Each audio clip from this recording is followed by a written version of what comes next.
There are lots of things all around us, exciting things that surround us. But how does it work? Do you know? How is it made? Do you know? Things that go up, things that go down, things that go pop, things that go round, with special cameras to show you inside. It's going to be a big surprise. But how does it work? Do you know? How is it made? Do you know? Do you know? Let's find out! Hello, I'm Maddie, and today I've come to the supermarket to do some shopping. There are so many things to choose from. What shall we have for lunch today?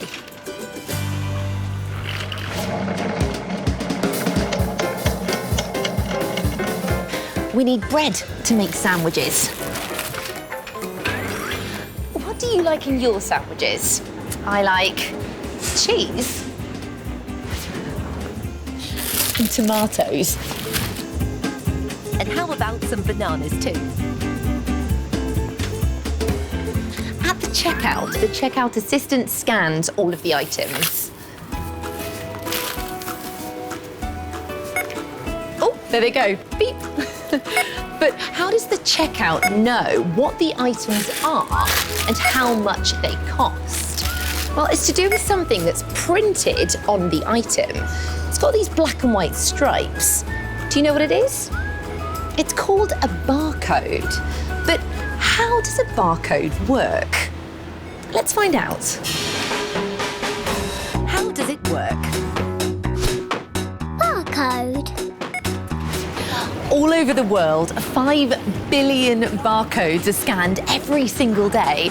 And in this supermarket, there are thousands and thousands of barcodes. Look, there's one here. And look, another one here. In fact, almost every item in the supermarket has a barcode printed on it. Can you see, if you look closely, the barcode is made up of lots of thin black lines. It makes a pattern of black and white stripes that look a little bit like a zebra. And then if you look underneath the lines, there are lots of numbers. This is called the barcode number. Every type of product in the supermarket has a different barcode with a different number. These packs of bananas have the same barcode because they're the same product. When we go to pay for our shopping, all the barcodes can be scanned at the checkout. The checkout has a computer inside, and underneath this glass panel, there's a machine called a scanner that looks and reads the barcodes. The items come down the conveyor belt, and Roberta will pass the barcode over the scanner. And that's my favourite part. Did you hear it? It went beep. But how does the scanner read the barcode? And how does the computer tell us what the item is and how much it costs? I think we need to take a closer look. When the barcode is passed over the scanner, it shines a red LED light onto the barcode. The LED light reflects back off the barcode and into a sensor. The sensor makes a pattern of electrical pulses to match the pattern of the barcode stripes. Inside the scanner, the pulses are changed into numbers. 0 for the white stripes and 1 for the black stripes. This is called a digital signal. The digital signal is changed into a 13-number barcode, which is sent to a computer.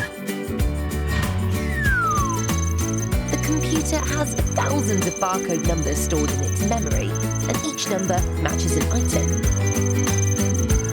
When the computer matches the barcode number with the correct number in its memory, it tells us what the item is and how much it costs. Wasn't that brilliant?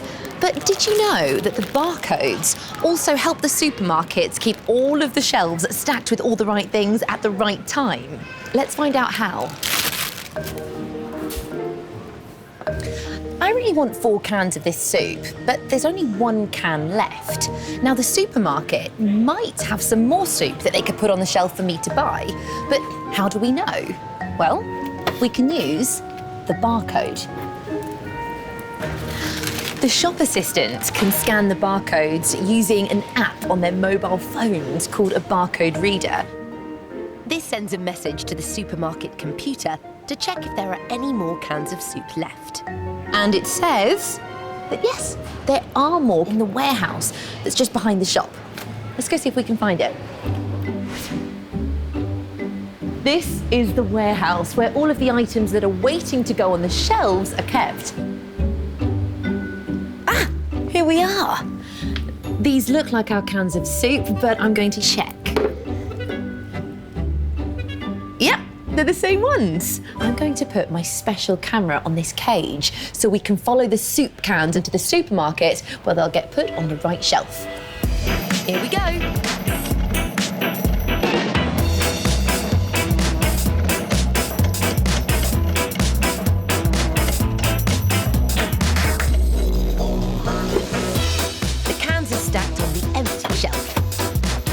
And now I can take my 4 cans of soup to the checkout.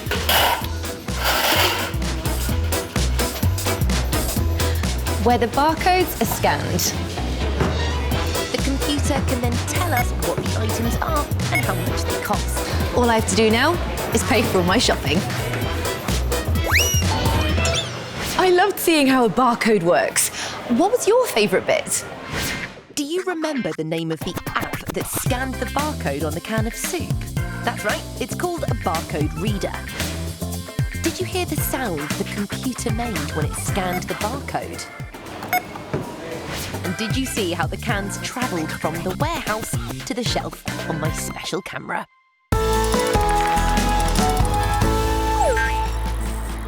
Now that we've scanned the barcodes and paid for our shopping, it's time to put it all in a bag.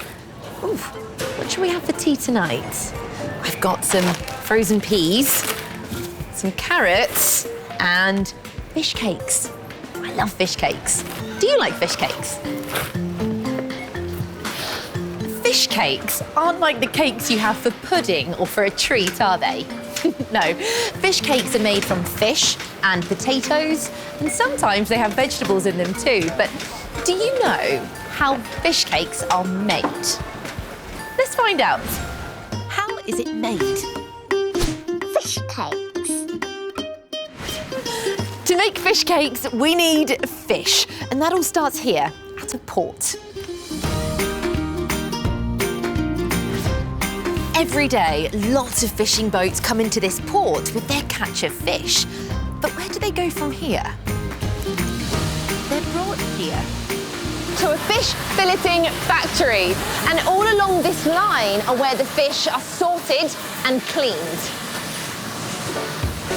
There are lots of different types of fish, like this pink fish here. It's called salmon. But for our fish cakes today, we're using this type of fish. It's called a cod. Isn't it huge? This is Simon, and it's his job to prepare the fish. He uses a knife to very carefully take the meat off the bones of a whole fish, and we call this filleting. Next, Simon cuts the cod into chunks. But to turn this into fish cakes, we're going to need some more ingredients. First, we need potatoes. They've already been peeled and sliced, and now they're put onto a conveyor. At the top, the potatoes are dropped into this steaming silver tube, and inside, the potatoes are cooked. For our fish cakes, we need mashed potatoes. And you might have had mashed potatoes at home or even used a potato masher. But to mash lots and lots of potatoes, we need something much bigger than this. So here, there's a giant potato masher with a rotating blade inside that chops and mashes the cooked potatoes. The fresh mashed potato is then sucked along this tube where it's then spread out onto a tray. Ooh, here it comes. That is perfect mashed potato, not a lump in sight.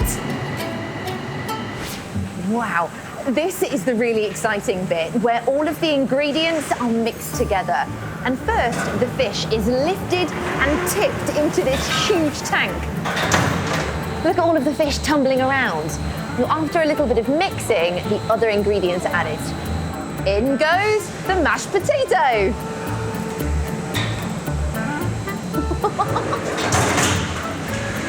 Then dried potato flakes, salt and a green herb called parsley are added. The mixing machine has two blades that turn around, and these mix all of the ingredients together. The finished fish cake mixture is tipped into this huge funnel, and I'm going to see if I can watch this on my special camera.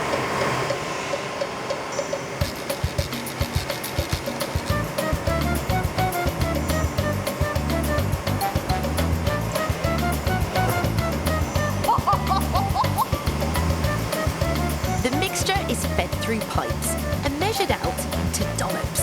And there they are. Each one enough for one fish cake. And the dollops are pressed into fish cake shapes. There's just one last thing our fish cakes need, and that is a coating. So first, they're dusted in a layer of flour, and then they're drizzled with butter. Butter is a sticky mixture that helps to glue on the final coating, breadcrumbs. This is my special slow motion camera, and it lets me see things slowed right down. So let's take a look at the breadcrumbs. Whoa! It's like having a breadcrumb shower. Next, the fish cakes are dipped in very hot oil to make the coating nice and crispy, before being frozen in a very cold freezer. That means we can store the fish cakes for longer. And here they come out the other side, frozen solid. Can you hear the sound as they rattle down their little slide? How brilliant is that? For the final stage, the frozen fish cakes travel along this conveyor, where they're put into little plastic packets and sealed to keep them fresh. And here we have a finished pack of fish cakes. They're all being boxed up so they can be sent to shops, ready for us to buy and cook at home. I love fish cakes.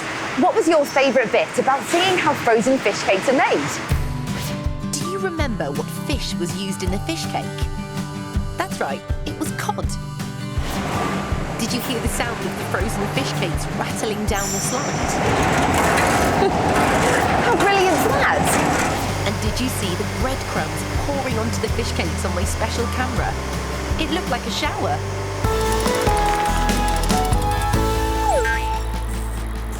So the next time you have fish cakes for tea or you see some at a supermarket, you'll know how they're made. And now you know how barcodes work to make buying things quicker and easier. Right, I'm off home to go and cook dinner. I'm having fish cakes tonight. I'll see you next time. There are lots of things